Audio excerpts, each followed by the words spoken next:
Super Mario Brothers movie passes $53 million at domestic box office. John Leguizamo not happy with Super Mario casting. Capcom may be in works to bring another one of their products to the big screen. Is The Rock reaching for straws? He's looking to reboot Moana. Harry Potter getting a reboot. Is it needed though? Fantastic Four having a little bit of trouble with the script. New guy hired on board to fix things. Let's talk about it.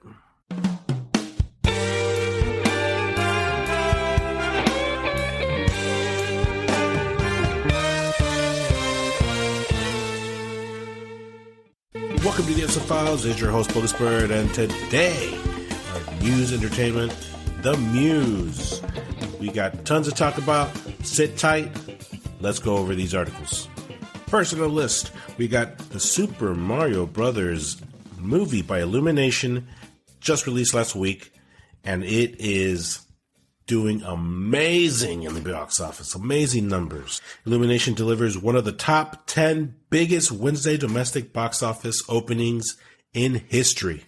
It released on a Wednesday, and it is estimated to gross at $141 million during its extended 5-day debut.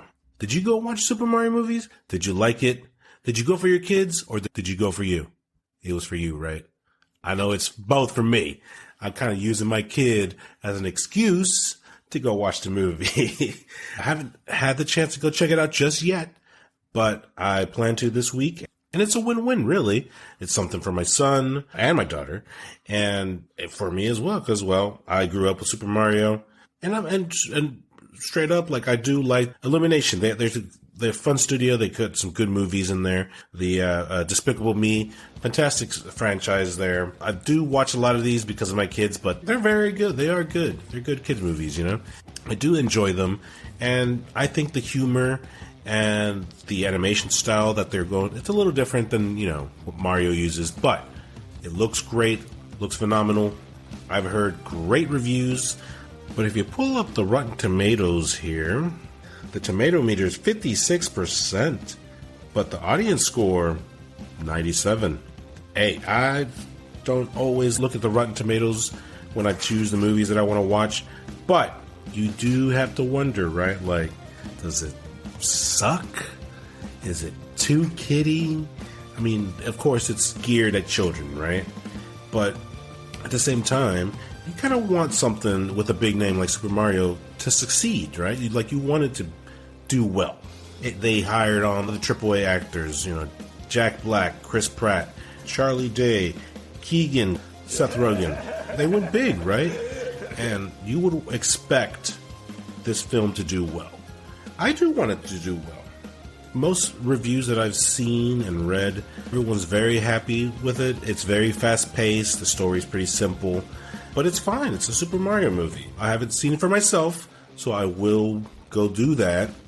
However, the one thing that I do keep hearing is Seth Rogen as Donkey Kong sucked.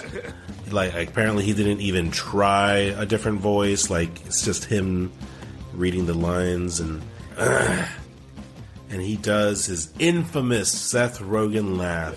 That's what he does, and on Donkey Kong, and I can't imagine. I'm gonna look for that scene because, oh man, it's gonna be horrible. It's going horrible. It really makes me think Bebop is gonna do the Seth Rogen laugh. You know, it's gonna happen. Watch, it will. Ah man, but back to Mario though. It's doing great in the box office, which is fantastic. It's almost, you can pretty much say it's a guaranteed sequel. It's coming. It's nothing announced yet, but believe that. It's happening. However, one person that you cannot count on to go watch this movie, we got Luigi, John Leguizamo, the man who played Luigi in the live-action Super Mario movie back in 1993. I ain't gonna lie, this is a guilty pleasure movie for me. I haven't seen it in years. I do remember it not being great, but it's got its moments. maybe it's just a soft spot for me because that's my era and that's my time period. And fond memories, but man, no, it's horrible. It's not completely accurate to the source, and they kind of do their own thing. There's a whole story behind that, but let's save that for another day. For now, though, let's go back to John Leguizamo.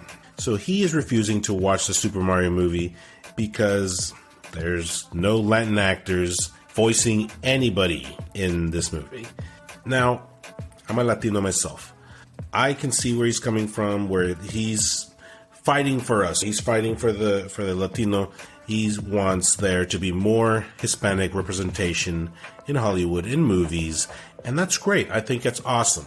We do need somebody to try and make the change, He points out that sometimes in Hollywood, they cast white actors to play for Latin roles. I mean, technically, I don't have too much of an issue on it myself, personally, but it does kind of beg to differ, though, on the other side of the coin, right? There are Hispanic actors out there that could fill that role. For him to say that he's not going to watch this movie just because there's no Latinos voicing a character, kind of you're overdoing it, bro, I respect what you're trying to do, and I'm rooting for you, man, but for that reason alone, it's what about the Asian actors on here? What if they're like, oh, there's no Asian actors in Super Mario, or there were no Australians voicing anybody here? I mean, do you really want to hear, let's just say, Donkey Kong with that Australian accent? G'day, mate, look at this banana. It's not something that I want to see, Or I don't know, man. Who could have played a Hispanic actor? Who could get Luigi, who's supposed to be Italian? Or, they could have got, I don't know, some Latina to play one of the Goombas, or, or it's a tough situation. It's a different, I think you're kind of overdoing it, though. There does need to be more representation for Latino. I do believe that. He's got a good cause going, but just to say, you're not going to watch this movie because there's no Latinos in there, it's a little bit much, I think. Do you agree with me? Do you disagree? Let me know. Send me an email. Put it in the comments. It's a me, Mario. Moving on to the next one, another video game franchise that could get a movie. Legendary Entertainment has secured an exclusive license to live-action film and TV rights for the iconic Capcom video game franchise Street Fighter. Well, first of all, if they don't have Jean-Claude Van Damme, I'm out. I'm not gonna... Nah, man. This is another one that's a guilty pleasure for me. Street Fighter. Back in 1994, Street Fighter was huge. Street Fighter 2, biggest game. Everybody played Street Fighter. So, of course, when the movie was announced, I was excited. I love Van Damme. Van Damme was an excellent 90s action movie star. He doesn't have the best American accent, but he was playing the all-American Guile. Maybe, I don't know if that was the best choice or not. It wasn't. I love Van Damme. Just didn't feel right. Just didn't feel right. He did great. But no. And then that movie had its flaws. It had a lot of flaws. It had source material, and they just kind of took another direction, right? Honda's a Japanese sumo wrestler, and they replaced him with a Hawaiian sumo wrestler, I guess. Ryu is one of the big characters in a franchise, and he was sidelined. Ken was a doofus the whole movie. Blanca, the special effects, oh my god. That was a nightmare. Just haunts my dreams. No, man. Again, guilty pleasure for me. I have good memories with it just because it's Street Fighter. If you watch it today, it will not meet anybody's standards. It is such a bad movie. The ending is horrific. It's just, no. If you're a fan of Street Fighter, you probably like it because it's Street Fighter. We all know it does not follow the source material. It is It's just a fun, dumb movie. It's worth a watch at least once. Anyone younger and this movie came out before your time, give it a shot. It's something to commemorate. Definitely. For this movie, there hasn't really been any details, but I would hope that Legendary can create something better than what was made in the past. They tried again with Chun-Li as the main character. Street Fighter: The Legend of Chun-Li. In 2009, they had Kristen Kruk, I think that's how you say her name. She was Lana Lang in Smallville. No, man. I ain't gonna lie. This looked absolutely horrible. Not even me, a big Street Fighter fan, even at that time still, and I liked Smallville. No, man. I had zero interest. Up to date, I have not seen that nightmare of a movie. I refuse. I don't want to see it. I don't want to. No, no, man. It bombed in the box office. Everyone that I know who have seen that movie hates it. The only person that could possibly give it a good review is probably CK. Yeah, I remember him talking about it. He's like, "Oh, it was okay." No, he lying. He lying. He lost too much hair due to that lie. He lying to me, and it's just like, bloop, bloop. For every lie that he tells me, a little piece of hair falls off of his head. And that's why he's bald right now. That's why he's got nothing up there. It's his own fault. But anyways, if you want a good Street Fighter movie, stick to animated. There's a bunch of them out there. I've seen a good chunk of them. They're fun. They're very well drawn. They're, Japanese animation. It's good, fun, animated movies. That's where I think Street Fighter shines. And I think that's where it should stay.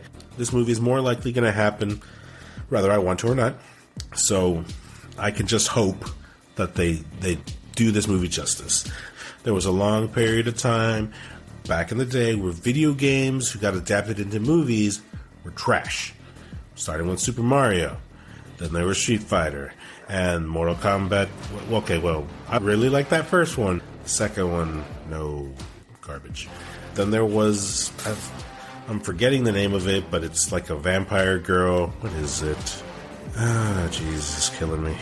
A few moments later. Blood Rain. There was a Blood Rain movie. Yeah, I forgot about that. That was crap. I remember I was skimming through the channels. I saw a little bit of it. I was like, oh, no. No. Trash.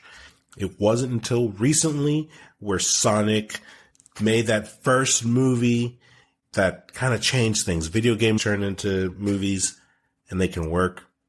If I'm not mistaken, Sonic was the one that broke the mold. And now that's why we're seeing Mario. Now we're seeing this right here, Street Fighter, I guess. So hopefully, with the times, new CG, new technology, they can bring this to life properly and we won't have a repeat. I do want some cameos. Give me Van Damme, please. Please give me Van Damme. Just the cameo. That's all I ask. Love me some Street Fighter. General Bison, he's a bad guy. If you know this, then why do you serve him? Because he paid me a freaking fortune, you moron. You got paid? Keeping things family friendly. We have another reboot in the works, and this time it's a live action Moana movie starring Dwayne "The Rock" Johnson. Man, The Rock has hit rock bottom. Well, pun intended. He hasn't had the best of luck these last couple of years. He was headstrong with Black Adam. That didn't do great. I personally like the movie myself, but it doesn't fit in with James Gunn's new DC moving forward. And well, basically he got canned from that role. There might be a slim chance that he could come back to it at some point, but it's not looking good for now. Not only that, but he had some beef with Vin Diesel and he left the Fast and Furious franchise. That's gone. Jumanji 3 is happening, but Kevin Hart doesn't want to do any more after that, so that franchise is more or less done. He's got nothing right now. I feel like he had to take a swing with something big. Moana was a huge hit. Kids love it. Adults love it. I ain't gonna lie. I think it's a great movie. It's catchy. The songs in it, they're great, man. I sing some of that shit to my kids. It's fun. It's a good movie. It's visually beautiful. Great movie. They want to do a live action reimagining of the story. So more or less, it's not going to be the exact same, but probably key highlights, big moments, very, very similar story. Again, I love The Rock and I love this movie, but this movie just came out in 2016. That was just 7 years ago. It's still a new movie. I mean, I thought they were working on Moana 2, if I'm being honest.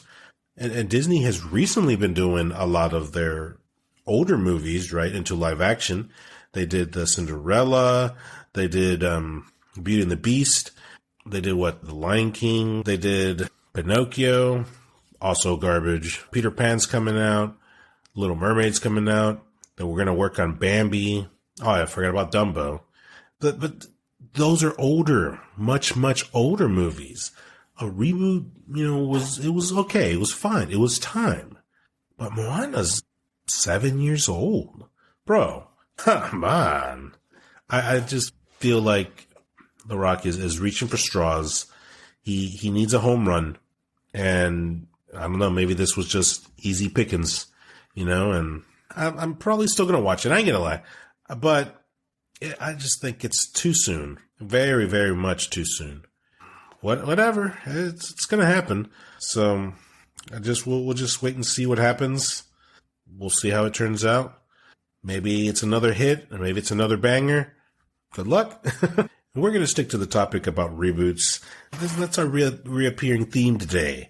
Because now, another franchise getting the reboot treatment. Harry Potter. Harry Potter is getting the HBO Max TV series treatment. Not so long ago, the author of the Harry Potter books, J.K. Rowling, has gotten herself in some deep shit.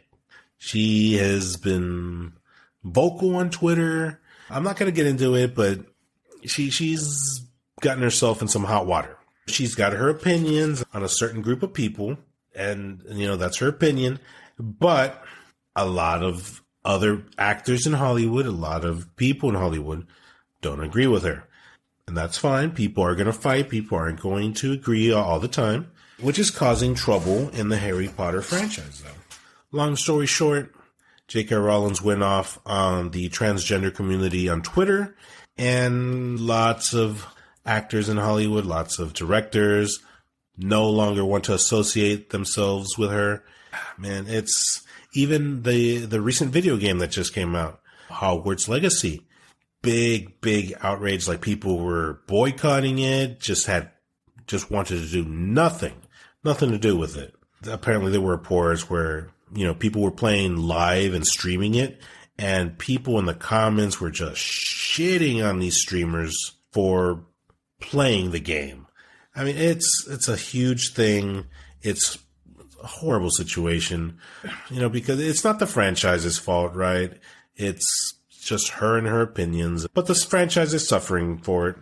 I think the main argument behind it is that the franchise should not profit off of it because she's getting paid for it, right? And, people don't want to reward her and whatnot. And, it is what it is.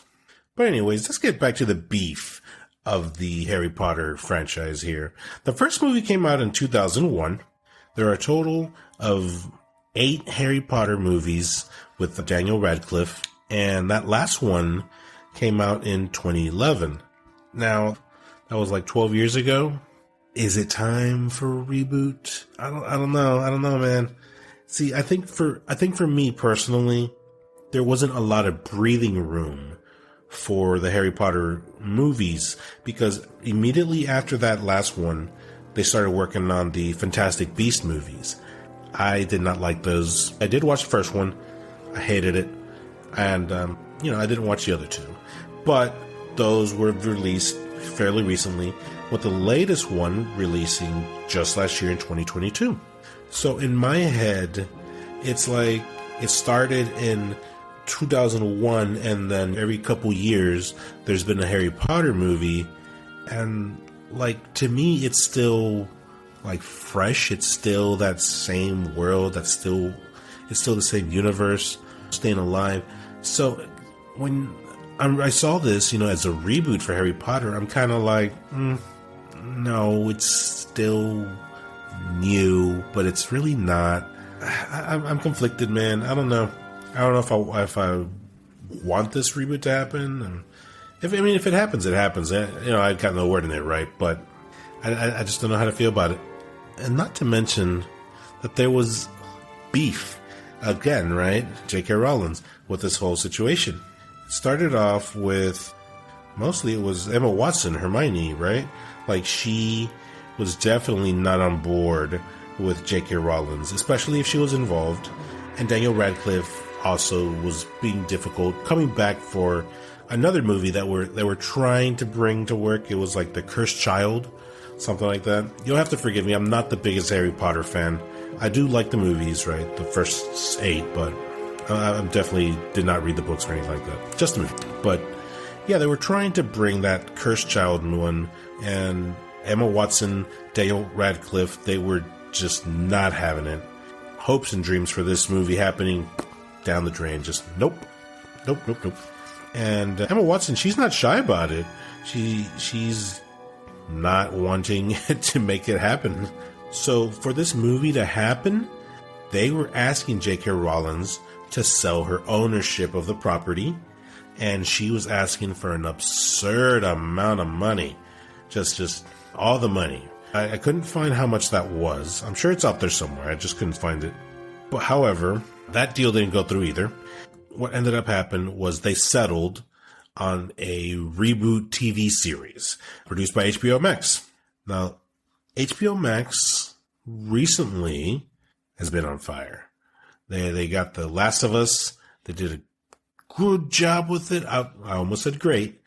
For what they did, though, it was great. Maybe they got another banger in them. Maybe they can make Harry Potter a really good series. Of course, it's going to be a completely recasting. New actors, a new Harry Potter, new Hermione, new Ron, everybody.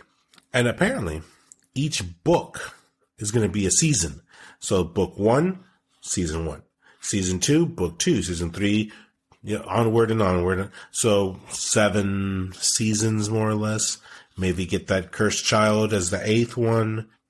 I mean, it's going to be no different, really, than the first 8 movies. That's going to be a long process. Every year we're going to have Harry Potter content. So, yeah, it is a complete reboot, but they're telling the same story. I mean, do you really want to watch the first movie broken down into, 12 episodes? That's, I don't know. Are they milking it? Is there enough information in there to flesh out tiny details that were left out in the original movie? Like, I really don't know. If you're a huge Harry Potter fan, what do you think? Do you think this is a good idea? Is it a bad idea? Are you excited to watch this? Stay with us. We'll be right back. Excuse me, bro. Hey guys, have you heard of the Essay Files? No. What's that? It's a weekly podcast that discusses entertainment news. They focus on topics surrounding Marvel movies, the TV shows, DC movies, Teenage Mutant Ninja Turtles, Power Rangers, anime news, pop culture properties such as Aliens and Predator, and various other geek culture series and movies. That sounds awesome! I'm a huge fan of all those things. Me too! I've been listening to it for weeks now, and it's really funny. The hosts are very knowledgeable about their stuff, and they always have a lot of interesting things to say. So how do I subscribe? You can subscribe on Apple Podcasts, Spotify, and wherever you can listen to a podcast. Awesome. I'm going to do it right now. You won't regret it.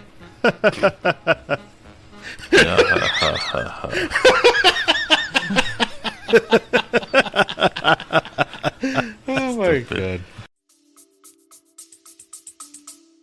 You're saying it wrong. It's Leviosa, not Leviosa. Oh, Leviosa. Moving on to the last article of the day. We're going to talk some Marvel news. The Fantastic Four. It's happening, right? Marvel acquired the rights. Kevin Feige, the head of Marvel, the man, he has stated in the past that he is a big fan of the Fantastic Four. He wants this movie to land. He wants it to slap. Is that what the kids are saying these days? You know, they slap? Yeah. Just trying it out. Yeah. So anyways, Fantastic Four. They had previously hired 2 writers to work on a script, which was Jeff Kaplan and Ian Springer. Now, these 2 guys don't have a big name, okay? They worked on something called Disaster Wedding, which apparently did fairly well. It's a comedy, and they're up and coming, right? That's great. Marvel was giving these 2 guys a chance. Apparently, it did not land. It did not the way that Marvel was hoping.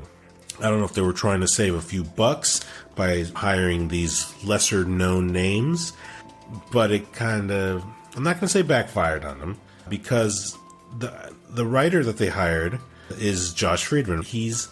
Was hired to enhance the script that exists now.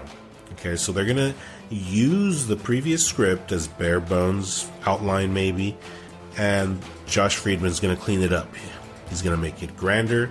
It's his job to make it bigger and better and expand on it. Now, who is Josh Friedman? Well, he worked on The Avatar, Way of the Water, which is the sequel to the first Avatar movie. Just came out earlier this year. Huge movie. He also worked on Snowpiercer.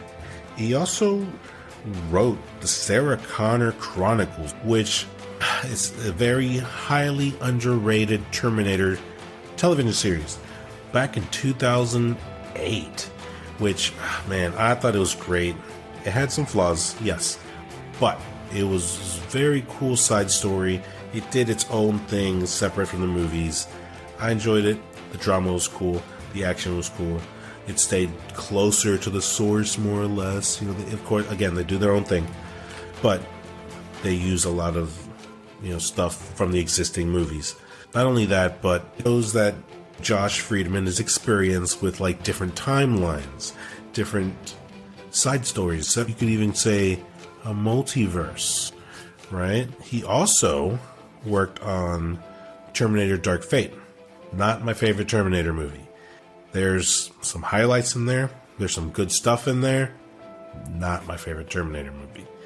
But I'm going to lean on he knows how to write dramatic stuff. He's very good at that.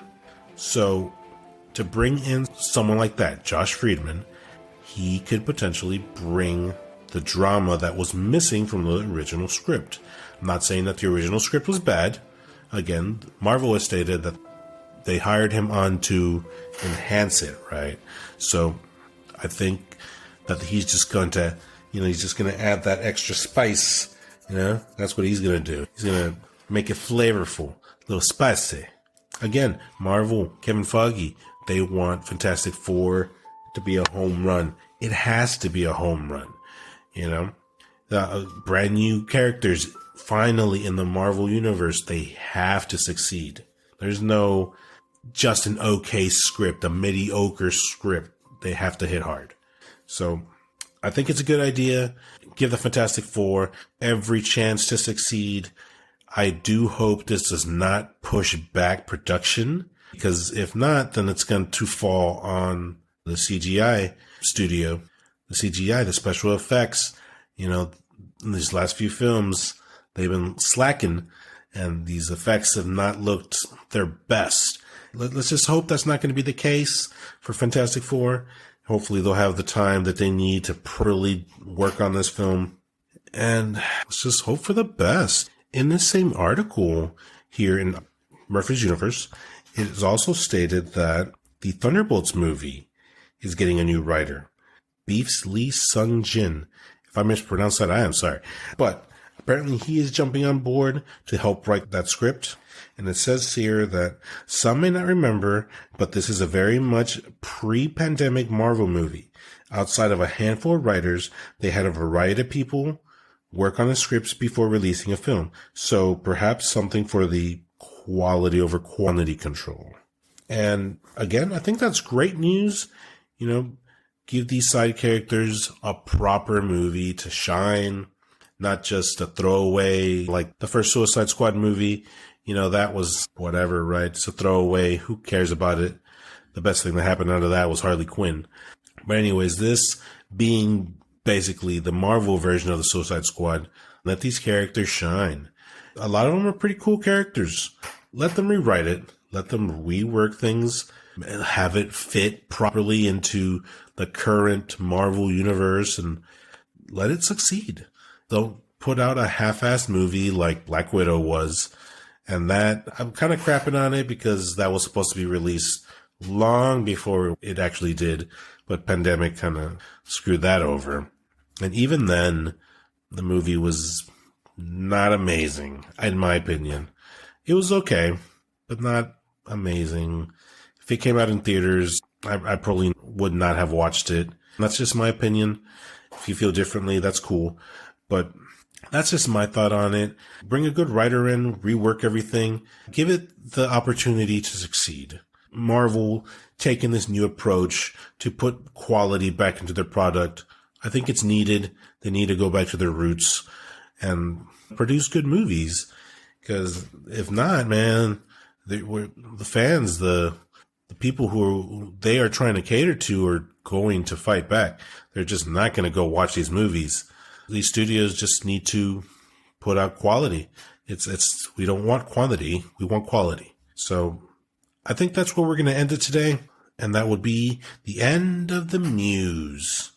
Hey, everybody, it's closing time. You don't gotta go home, but you can't stay here. I missed the part where that's my problem. A little bit of an announcement. Normally we would play Bro Etiquette, we would do mail, we do something fun. However, going forward, we're going to split it up a little bit. We're going to spread out the content. For example, we'll keep the Muse on Mondays, and then we're going to do Bro Etiquette, I think maybe on the weekend. Haven't decided just yet. We'll find out in a few days. And also, there might be a new segment coming soon. We're still trying to work out the kinks, but we're going to try and do something fun. Run movie lines, you know, as if we're the actors. We're going to act out some scenes from some of our favorite movies, and I think it'll be fun. Some of these movies, like, for example, I've seen, but Guns hasn't. And I'm just going to throw them under the bus and be like, here's your lines. Let's go through the scene. And it's going to be a nightmare. It's going to be chaotic. It should be fun. Come check it out. I think that might release in the middle of the week. That way you can spread the love, have more to listen to. I think it'll be good. But anyways, make sure you stick around. If you like the kind of content that we're putting out, go ahead, hit that subscribe, follow us. We'd really appreciate you. We're glad to have you with us. And with that being said, email me at brotherspirit@thesffiles.com, crazycat@thesffiles.com, guns@thesffiles.com, and Agent Cucko@thesffiles.com. Any questions, comments, suggestions, and also be sure check us out at www.thesffiles.com, where you can listen to all our previous episodes, news, Bro Etiquette, mail, laughs, fun. It's a good time. Go check us out, and when you're done with that, you can also follow us on social media: Facebook, Instagram, Twitter, kind of TikTok. We're kind of shadow banned right now, so you may not be able to find us, but you can find us on YouTube. Put a face to the voice and come watch us. It's a different experience. But if you're on the go and you need something to listen to, you can find us on Spotify, Apple Podcasts, Google Podcasts, iHeartRadio, Pandora. Wherever you listen to your podcast, there's a pretty good chance that we are there. This is Bogus Bird signing out, and we'll catch you on the next one.